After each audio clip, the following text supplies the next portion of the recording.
Hi, in this video, I'd like to show you how you can create your ISF-10 submission manually. So once you've logged into your account under your ISF dashboard, you have an option to create. So click on this button.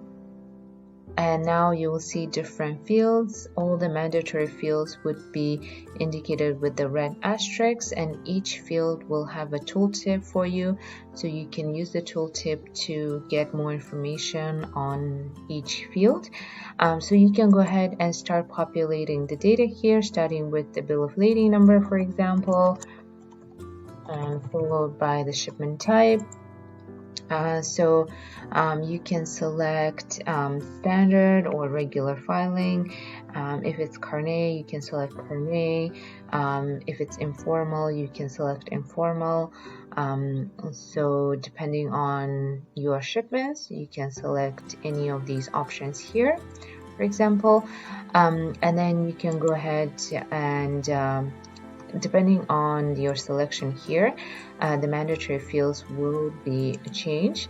So since I've selected the informal here, so now I have to actually indicate the shipment value here. So I can say $200, and then you can also select if it's a regular, house, or master. So if it's a consolidation, you can select house, or if it's a regular, you can select regular as well. And then you can also select the ISF submission type, if it's ISF-10 or ISF-5. And then you have the shipment submission type. So for example, section 321 shipments.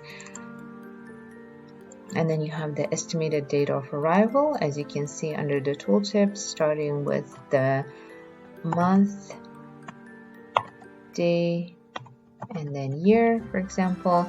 And then you can go ahead and proceed to the IOR ISF file information. As you can see, this information has been populated, and we take this information from your user profile, so you don't have to worry about this.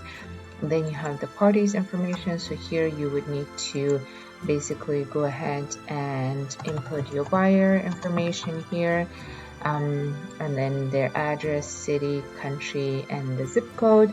The same goes for the ship to party, so starting with the ship to name. And of course, if you have any of the tax IDs, you can actually use the tax ID instead of indicating the address here.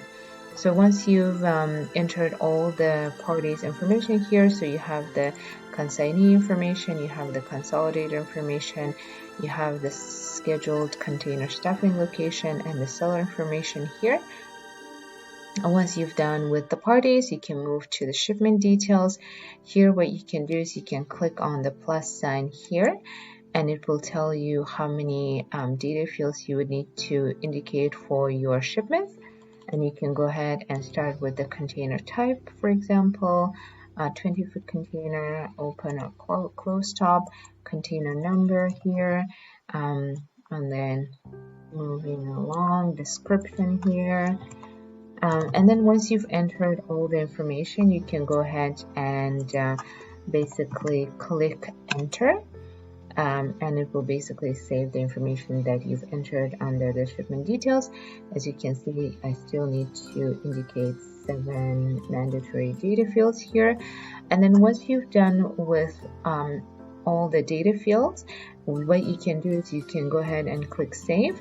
And so the save button is not available for me because I haven't indicated all the mandatory fields.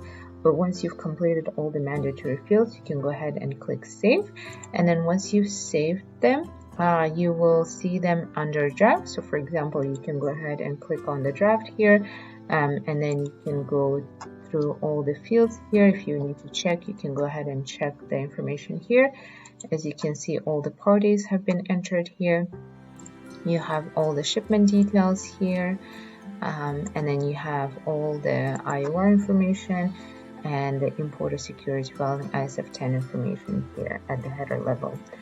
So once you've indicated all the information here, what you can do is you can basically select your ISF-10s that are under draft status, and click send to submit it to CBP.